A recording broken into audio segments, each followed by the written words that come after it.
Don't act all high and mighty over chicken feed. Even if my mother-in-law doesn't pay the mortgage, we've got plenty of money. Yeah, well, if you're so proud of that, then stop paying it. But if you do, you'll have to leave. I have no intention of supporting a freeloader. Calling me a freeloader to my own face? I've had enough of this. Be my guest, I responded with a big smile. A month after leaving my eldest son's home, I was working in my room when I got a call from Josh. What's going on here? My name is Emma. I'm 78 years old. I lost my dear husband 10 years ago, and I've been living with my eldest son and his wife. They don't have children. Maybe because of that, they tend to buy whatever they want, without checking the price. While my husband was alive, things were okay, but after he passed, their spending got out of hand, and they ignored me when I cautioned them. One day, they decided to renovate the house. The house is old, and I thought it might be good to fix the plumbing, so I didn't oppose it. But then they kept adding more and more changes, and before I knew it, they planned a full-scale renovation. They wanted separate bathrooms, kitchens, essentially making it a duplex. I didn't think all that was necessary. Since we moved in, I've never seen Ava cook in the kitchen, and I do all the cleaning, every room, toilet, and bathroom. Even with 2 kitchens, I'd still be the one making meals, and I can't imagine them cleaning the bathrooms or toilets themselves. I shared my thoughts, but Ava insisted they'd handle household chores if we separated. I wondered why go through all this trouble and expense, but once they get an idea, they don't listen. Since I also plan to live here for a long time, I didn't want to hear any regrets about what we should have or could have done, so I agreed to make it a duplex. Now I won't have to listen to mother-in-law nitpicking. Living with parents is really bothersome. This will be less stressful. Even though I was nearby, they happily had that conversation between themselves. Finally, our 2-family home was complete. It felt spacious, especially because it was just me and my 3 children, and my eldest son and his wife who have no kids. Ava, my daughter-in-law, had claimed she'd handle housework and cooking. A week passed and she hadn't lifted a finger. Come mealtime, they'd both stroll downstairs, practically demanding, "Where's the food?" She didn't bother cleaning either. While I was cleaning downstairs, she'd say, "While you're at it, clean upstairs too." During this time, Ava would be online shopping, and I could only assume more deliveries were on the way. Then Josh, my eldest son, chimed in. "Mom, I'll cover the living expenses. You handle the mortgage." The house was in Josh's name, and due to his numerous additions to the home, the mortgage was a whopping $300,000. I write for a living, but covering the mortgage would devour almost all my income. Still, I didn't protest, partly because I had some savings, and also because I lived here too. I've been paying the mortgage, so my eldest son and his wife, Josh and Ava, could start saving a bit. But they just don't get it. All the money Josh makes goes straight to shopping sprees, not a dime saved. Josh works for a reputable company, but when I caution him about his reckless spending, he talks down to me. "Chill out, Mom. Unlike you, I actually make good money. I have more than enough." Ava, on the other hand, is a stay-at-home wife, but she leaves all the housework to me. She doesn't even bother to bring in the laundry. Just the other day, she told me it was raining and that I should bring in the laundry. She didn't lift a finger to help, just went back to her room. When dinner gets delayed, all they say is, "Isn't dinner ready yet?" I'm starving, but offer no help. Honestly, it makes me wonder why we even decided to live as two families under one roof. I cook meals for three in the first floor kitchen, and they eat it in the first floor living room. They even use the first floor bathroom and toilet like it's no big deal. At this rate, the second floor is merely a place for them to sleep. It's such a waste. You know, we renovated this house. You're not using the second floor kitchen, toilet, or bathroom. Ava, you're at home all day. How about you start cooking, cleaning, and doing the laundry? But we're family. You're always home too, mother-in-law. Can't you just do it for us as well? That's right, Mom. I'm the one paying for everything here. You don't get to complain. Sure, Josh is covering living expenses, but I'm the one paying the mortgage every month. I work from home and I'm the one paying the mortgage. As soon as I say that, they laugh it off and counter. You call that work? You don't make much. And the mortgage isn't even that big. You're making too big a deal out of it. After being told such things, I lost the will to argue back. One day, my eldest son and his wife returned home with arms full of bags from luxury brands. When I asked them why they bought so much, they said, "It's our anniversary today, so we splurged and brought everything we wanted. It's something we always wanted to do. You know how you see rich people in movies and TV shows going on shopping sprees for high-end goods?" We gotta treat ourselves and relieve stress once in a while. They laughed joyously, but the idea of grown adults past 40 going on a shopping spree for stress relief or out of some movie-inspired dream seemed ridiculous to me. To me, their spending habits were outrageous, but no matter how much I warned them, they'd respond, "It's my money that I've earned, so I can spend it however I like." Ignoring my advice, despite me covering the home mortgage, they treated me as if I was an obstacle. The thought of living with these two indefinitely was increasingly unbearable. Previously, my second son and his wife offered to live with me, but they have two kids in junior high school who will soon be facing exams. I didn't want to be a burden. I have a stable income and savings. Even if I need care later in life, I believed I could manage without imposing on anyone, so I started preparing to live alone. Making that decision lightened my mood. I stopped caring about what my eldest son and his wife said. One day, as I was considering going out to buy appliances for my new home, I heard a crash in the kitchen.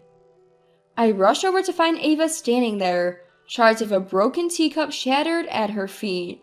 "I accidentally dropped the cup while making tea. Mother-in-law, please clean this up," she commanded as if I were her maid. "If you broke it, you should be the one to clean it up." When I said that, Josh butted in from the side. "Mom usually does the housework, so don't make a fuss over something so trivial. You're able to live here because of the money I bring in, you know?" Ava nodded in agreement, but that should be my line. I pay the mortgage and do all the household chores, allowing them to shop recklessly. Didn't I tell you before, I'm the one paying the mortgage? Oh, please, don't brag about that chicken feed. Josh works at a prestigious company. Even if you stopped paying, we have plenty of money. Ava sneered. "Yeah, if you're so great, try stopping the payments. But if you do, you'll have to move out. I have no intention of supporting someone useless," Josh added. Useless, he says? To his own mother? That was the last straw.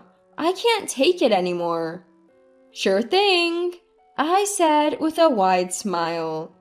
The feeling of floating on a cloud came over me when they finally asked me to move out. Time to take action. I stopped paying the mortgage as they asked, packed up my belongings within a week, and moved into an apartment I had rented. As I was leaving, Josh said, "Look, I'll forgive you if Mom apologizes." "Why should I have to apologize?" "No thanks, I'd rather not. Knowing I don't have to see your faces anymore makes me quite happy." "Huh? Don't come crawling back." "Believe me, that day will never come. Take care, both of you." I left the house with a sense of freedom. Later, I called my second son and his wife to tell them that I had moved. They were concerned, but their kids offered that I could live with them. I thanked them, but I already had a new place, and to be honest, I was looking forward to living alone. Writing from home, living just for myself, it was something to look forward to. 1 month after moving out from my eldest son's house, the stress had disappeared and I was thoroughly enjoying my solo life. Then, one day while I was working in my apartment, I got a call from Josh. "Hey, what's going on?" "What do you mean?" $2,500 was withdrawn for the mortgage." "And your point is?" "What? There's no way the monthly mortgage shot up just because of a renovation." Josh clearly underestimated the cost of a home loan. I was stunned. How could he not know this, with his good education and a job at a reputable company? Any renovation as extensive as the one they'd done couldn't be cheap. He never looked at prices and obviously thought my income was lower than it was. Probably assumed it was a manageable amount. Given the massive charges they wanted despite my objections, it's no surprise the total cost went up. So I told Josh the cost of the renovation and he said, "What? That much? How are you paying for it? There's no way you could afford that. Did you use Dad's insurance money or something?" "You really think my income is that low?" "What? It's a side hustle, right? You're probably making, what, $200 to $300 a month?" "I make enough to pay the mortgage every month." "Wait, what?" I had never shared any details about my job or income with my eldest son and his wife. I assumed that if they knew, they'd expect me to cover all their living expenses and their frivolous spending would go through the roof. But I was surprised by the $200 to $300 a month estimation. "How can you pay the mortgage when it's that high and still cover living expenses?" You work for a renowned company with a good salary, don't you? Why not stop spending recklessly and live frugally? You'd manage. "We have credit card payments too." Just sell off everything you've bought. You recently bought a ton of high-end brands, didn't you? Sell them, live frugally, and start paying off your debt. "Why bring this up now? And you're acting so high and mighty. Why didn't you say anything sooner?" I wish these grown adults would quit their tantrums. It's my eldest son and his wife who've been spending recklessly, not listening to anyone. "So, where are you living now, Mom? You're staying with my brothers, aren't you?" No, actually. I've rented an apartment and am living there by myself. "You've prepared for this all along, haven't you? You knew we'd end up like this." You're the ones who said, move out. You also said, stop paying the mortgage. Now you're blaming me?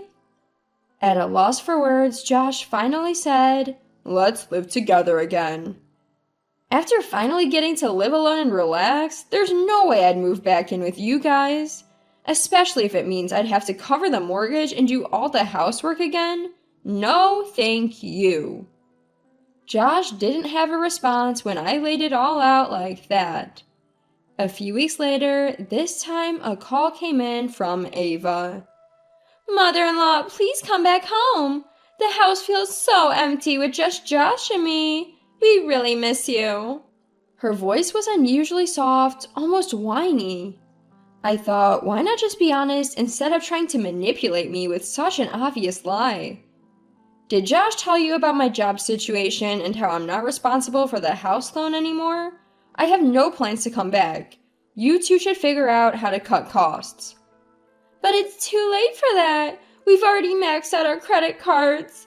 Mother-in-law, you're living alone in a tiny space, aren't you? Why not move back in and be with us? I'm perfectly fine alone, thank you. I only have to cook for myself. I don't have to put up with complaints, and I'm living freely. If I moved back, I'd have to do chores and cooking for all three of us again. And let's not forget, I'd probably end up paying the house loan. I'll do the chores. We'll manage our part. You said the same thing before we renovated the house. I won't fall for that again. I ended the call right there. Even after that, my eldest son and his wife kept calling, but my stance was firm. I had no intention of going back. If I did, the same issues would just repeat. They were already eyeing my income and planning to use my money. Months passed, and Josh called with an increasingly desperate tone. If you don't come back, we'll have to sell the renovated house. To which I thought, well, go ahead and sell it then. That renovated house no longer contained any memories of my late husband. After I said, do as you wish, they eventually had to list the house because their debt kept piling up. I got an earful for not coming back, as if it was all my fault. However, they couldn't sell the house at their desired price. They had to significantly lower it to finally find a buyer. Even with the renovation, the house is pretty old and not in a great location, so it's not the kind of property that would sell high. After selling the house, it seems that my eldest son and his wife moved into a cramped apartment. Because they sold their previous home at a low price, they haven't finished paying off their mortgage yet. On top of that, they have credit card payments. Altogether, they have quite a bit of debt. You'd think they would both buckle down to pay off the debt little by little, but instead they argue every day, apparently all because of the debt.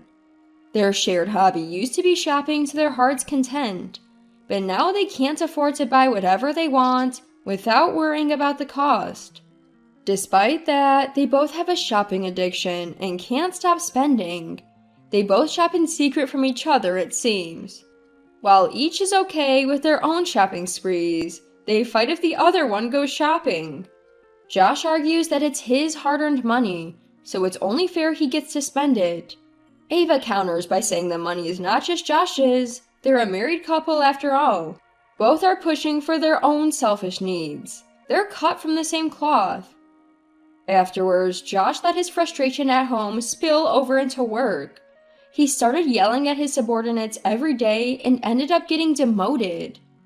Ava still contacts me for help. When I ask what she does all day, it turns out she's not even trying to work. She's just lazing around at home. Usually, you'd think someone would try to work off their debt before asking for help. If you want my advice, it's this. Stop relying on others for everything and start taking action yourself. I sent Ava my final piece of advice. I can't say if my words made a difference, but I never heard from Ava again after that. I have no idea what became of those two. A year has passed since I left my eldest son's home. I continue to work and live a peaceful life alone. About a month ago, I got assigned to write a feature article on bakeries. In the process, I visited various bakeries and found myself falling in love with bread. Now I'm attending a bread-making class. The class attracts a diverse crowd, from people my age to younger folks in their 30s. Though we vary in age, we all share a love for bread, and that's usually what we end up talking about. We make bread together and relish the freshly baked loaves, engaging in pleasant conversation centered around bread. I find these moments incredibly fulfilling. My eldest son and his wife fill their lives with luxury items and spacious homes. Their endless shopping sprees have led them into a debt-filled life they're now struggling to escape, until they find something other than material possessions to fill their hearts.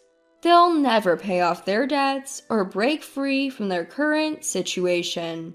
For me, the true happiness lies not in luxury, but in making and enjoying bread with like-minded friends, savoring the mouth-watering aroma of freshly baked loaves.